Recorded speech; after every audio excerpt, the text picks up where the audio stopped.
Got some breaking news overnight on Iran. Yet again, that country said to be on the move yet again. State TV saying that 2 of its warships are on their way to the Atlantic on their Navy's first ever mission there. I want to bring John Bolton in now. Former ambassador to the United Nations and a Fox News contributor in L.A. today. Mr. Ambassador, good morning to you out there in California. Good morning, Bill. I want to show our viewers quickly on the map what we believe to be Iran is up to now off the southwestern coast here of Iran. Navy's 5th Fleet, by the way, just across the Persian Gulf and the Strait of Hormuz, that choke point that's been talked about for so long, such a source of contention now between the oil route between Iran, Iraq, and Saudi Arabia. The idea here is to go back through the Suez Canal out into the Mediterranean, advance it one time here. But that's not really new, because several months ago, Iran parked warships off the coast of Syria. But now what it wants to do is take these ships out through the Mediterranean into the Atlantic Ocean. And Mr. Ambassador, why are they doing this now?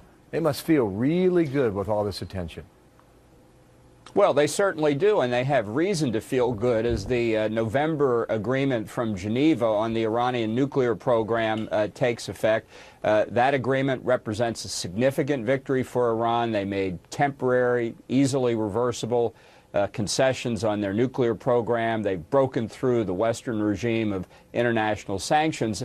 And the sending of these 2 warships is a political signal to the United States, to the other countries in the region, that Iran feels good and is trying to project power. And I think this is something that we should take very careful note of. They do not feel constrained by us or now by the international sanctions. So it's your sense that we're actually giving them a platform that's enabled them to feel this way. Remember, in 2012, they said they want to put ships off the eastern coast of the United States. Yeah, what the Iranian military is trying to do is send a political signal that they are not confined to the Persian Gulf, that they can roam at large, as you pointed out, with the earlier missions through the Suez Canal into the eastern Mediterranean and now more broadly. Now think ahead just a few years as Iran's ballistic missile capabilities develop, as it makes further progress on its nuclear program, mating nuclear warheads onto those ballistic missiles, put on ships into the Atlantic close to the United States. They're showing that they can threaten us, threaten our allies around the world, really on a global basis. In fact, not just in the Middle East, but worldwide. There's another issue regarding Syria, too, that involves Iran. I mean, you pick up a newspaper today, it's unbelievable.